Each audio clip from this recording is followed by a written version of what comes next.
Ini dia kisah legenda Sangkuriang asal Jawa Barat, cerita asal-usul Gunung Tangkuban Perahu, lengkap dari awal sampai akhir, awal mula kisah. Dahulu kala di kerajaan Pajajaran, hiduplah seorang putri cantik bernama Dayang Sumbi. Ia suka menenun kain di pendopo istana. Suatu hari, benang tenunannya putus dan jatuh jauh. Sambil memungutnya, ia tak sengaja berdoa. Siapa saja yang berani mengangkatkan benangku, jika laki-laki kujadikan suami, jika perempuan kujadikan saudara. Tiba-tiba anjing peliharaan ayahnya, bernama Si Tumang, datang mengangkat benang itu.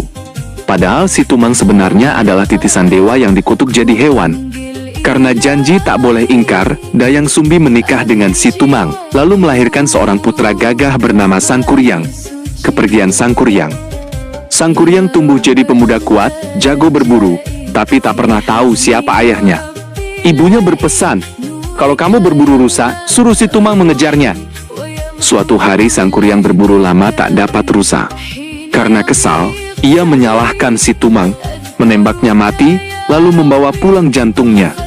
Dayang Sumbi melihat jantung itu, sadar itu jantung ayahnya Sangkuriang.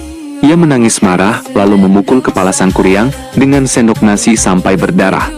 "Kamu anak durhaka," bentaknya. Sangkuriang tak mengerti kenapa dimarahi begitu, lalu pergi mengembara jauh melintasi gunung dan lembah selama bertahun-tahun. Pertemuan tak sengaja. Bertahun-tahun kemudian, Sangkuriang pulang ke kampung halaman. Desa itu sudah berubah total. Di sana ia melihat wanita sangat cantik. Ia jatuh cinta seketika dan melamarnya. Dayang Sumbi kaget melihat bekas luka di kepala pemuda itu. Ia sadar ini anak kandungnya sendiri. Ia menolak lamaran itu, tapi tak tega langsung menolak agar Sangkuriang tak kecewa berat. Ia memberi syarat mustahil. "Aku mau menikahimu, tapi buatlah danau luas dan perahu besar dalam waktu 1 malam saja. Sebelum ayam berkokok pagi, usaha dewa-dewi." Sangkuriang setuju, ia tak menyadari hal itu mustahil. Dengan kekuatannya, ia memanggil makhluk halus dan jin. Mereka bekerja cepat, menggali tanah buat danau, mengalirkan air sungai, memotong kayu buat perahu. Tengah malam hampir selesai. Dayang Sumbi cemas, lalu memohon bantuan dewa. Ia menyalakan api di sebelah timur, menyebar kain merah seolah matahari terbit, lalu membangunkan ayam-ayam supaya berkokok bersahutan. Akhir cerita. Mendengar kokok ayam, jin ketakutan lari bersembunyi.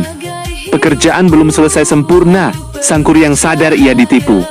Karena marah dan kecewa, ia menendang perahu besar itu sampai terbalik dan tertancap ke tanah. Perlahan, perahu itu berubah menjadi gunung yang bentuknya seperti perahu terbalik, itulah Gunung Tangkuban Perahu. Sangkuriang lalu menghilang kembali ke alam, dan Dayang Sumbi pun kembali ke tempat pertapaan. Gimana? Kisah ini emang sedih tapi penuh makna ya. Sampai sekarang jadi cerita turun-temurun di Jawa Barat.